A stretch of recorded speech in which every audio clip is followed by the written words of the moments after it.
Tu sabe que, pessoas. vindo, né, com isso, com essa informação, eu tava lendo antes da gente gravar aqui que o Brasil é o país com mais números de doentes por depressão da América Latina.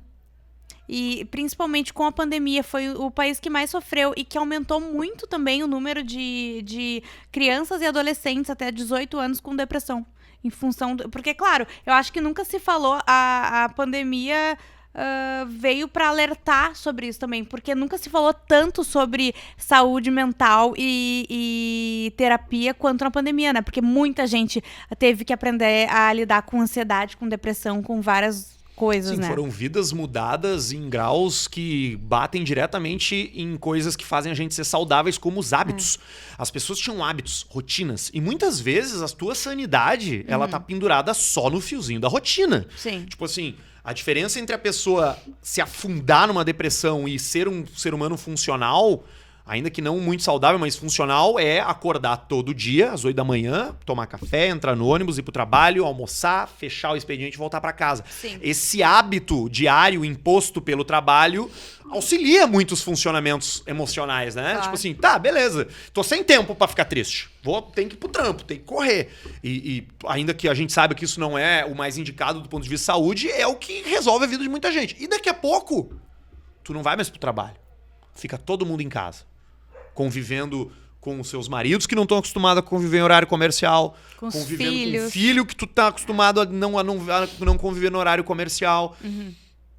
As finanças das casas das pessoas pioraram, tu já não tem estrutura para os teus problemas, tu tem que tirar salvação, sabe-se lá de que buraco do teu cérebro para lidar com uma conta que começa a atrasar, com uma cartinha do SPC e do Serasa que bate na casa da gente. Então, sim, de fato, os problemas emocionais estão berrando em tempos de Aflorados, pandemia. né? Mas tu tava falando sobre a tua... Tu terminou já a tua relação? Não, então, eu tava falando sobre essa minha relação com terapia. E eu ia ligar com uma coisa que tu falou da avó Nina, né? Que, pô, a gente nunca percebeu. Fazendo análise, eu descobri que eu sou uma pessoa extremamente ansiosa. Esse é um traço da minha personalidade emocional. Eu sou ansioso. Com alguma tendência à melancolia também, mas mais ansioso. E depois que eu comecei a fazer terapia, eu saquei que eu sempre fui. Desde moleque. Tá, eu percebi muitas coisas também que eu sempre fui. E que pra mim sempre foram, tipo, era o meu jeito. Tipo assim, ficar nervoso antes de uma prova. Ou chegar numa prova de matemática e simplesmente ir muito mal na prova. Eu não tô dizendo aqui, tá? Que eu ia mal na escola por culpa da minha doença. Não é isso. Mas eu me lembro não deixa de ser de também. ter uma sensação agonizante de buscar o boletim.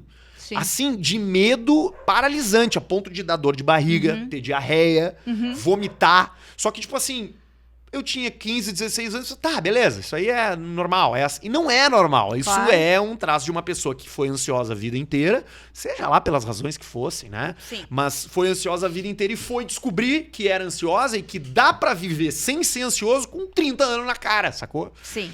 E essa foi uma transformação pra mim. Porque hoje eu virei o chato da terapia.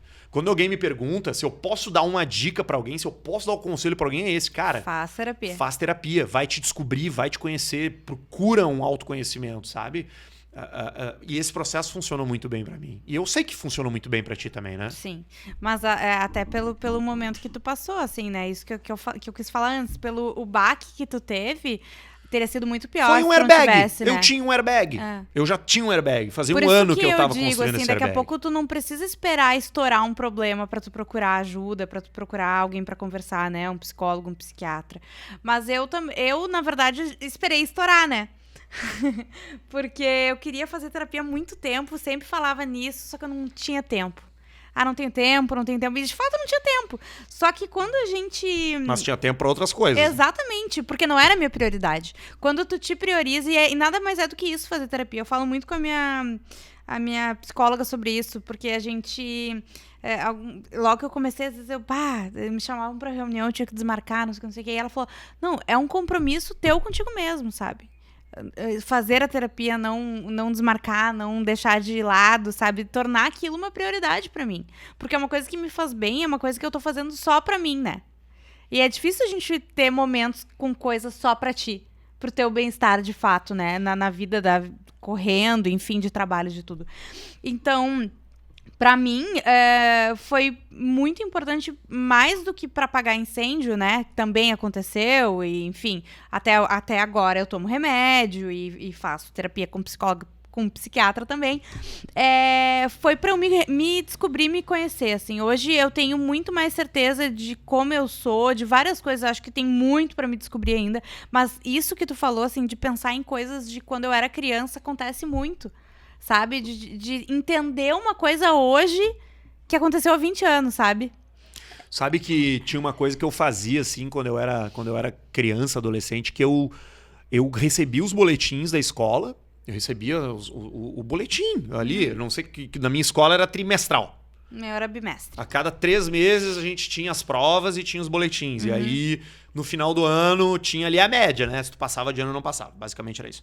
Eu recebia os boletins e eu ia muito mal, sempre fui muito mal no colégio em matemática, física e química. Essa trinca aí me pegava, especialmente no ensino médio. Até a 8ª série eu, tocava a pista, entendeu? Sim. Ia bem em tudo, tinha uns nervosismos ali, mas tipo assim, eu não achava tão difícil. Quando comecei o 2º grau e comecei a receber nota ruim em matemática, química e física no meu boletim, eu pegava os boletins e eu escondia eles. Eu tinha um armário na minha casa, que era um armário que tinha... O armário da bagunça, que tinha tudo ali, livro, caderno antigo, caixa de jogo, coisa de videogame. Eu esfiava lá dentro pros meus pais não encontrarem. E aquilo... meu pai ia buscar meu boletim, eu não tinha essa sorte. Aquilo me dava um medo, eu tinha um medo. E não era um medo do meu pai ou da minha mãe ou da professora, era um medo sem razão. Era uma coisa... O meu pai não ia... Ele ia, obviamente, me dar uma mijada, porque era o que merece uma criança que vai mal na escola, tu tem que corrigir. Tu tá numa idade da tua vida que tu é punido e tu aprende, fui punido, não vou repetir o erro. Mas até a forma como os nossos pais nos puniam, nos mijavam, tem muito a ver com a forma como a gente entende as coisas e reage, né? Hoje, os pais de hoje em dia talvez não reagiriam da mesma forma que os nossos pais reagiam. E não é porque eles foram pais ruins, né? Mas acho que tu fala isso muito. Eles fizeram o melhor com o que eles tinham, né? A gente faz o melhor que a gente pode com o que a gente tem. Talvez a gente, assim, tipo... vá tendo um conhecimento maior hoje sobre isso, né? A gente, sem dúvida, tem mais informação. Mais informação, exatamente. Talvez a gente vá fazer diferente com os nossos filhos, né? É possível. Mas eu morria de medo. E eu trouxe esse assunto recentemente na minha terapia. Eu falei disso esses dias, assim. E eu tinha nada mais, nada menos do que ataque de ansiedade, do que crise de ansiedade, toda vez que eu ia buscar o meu boletim. E eu ficava tão assustado, e aquilo tinha um tamanho tão grande que não era o tamanho real, que eu dava o tamanho muito maior do que tinha de verdade o normal, boletim. né? Que o ansioso faz isso, é o excesso de futuro. Ele tá sempre preocupado com a consequência. E não interessa se é uma prova, se é uma conta pra pagar, se é uma reunião que tu tem que fazer. Tu tá com medo da consequência. Se é o jantar que tu tem que preparar, né? O ansioso tem medo de algo que não existe ainda e que talvez não chegue a existir. E a gente vai vivendo e se acostumando a viver com essa ansiedade, né? E daí um dia estoura. Eu acho que esse é o grande lance. De ter crises de ansiedade mesmo, sabe? E tu entender... Eu entendi com 29 anos que eu não precisava sofrer. Porque a ansiedade é um sofrimento, né? Eu me lembro de uma coisa tua, da tua prova de autoescola.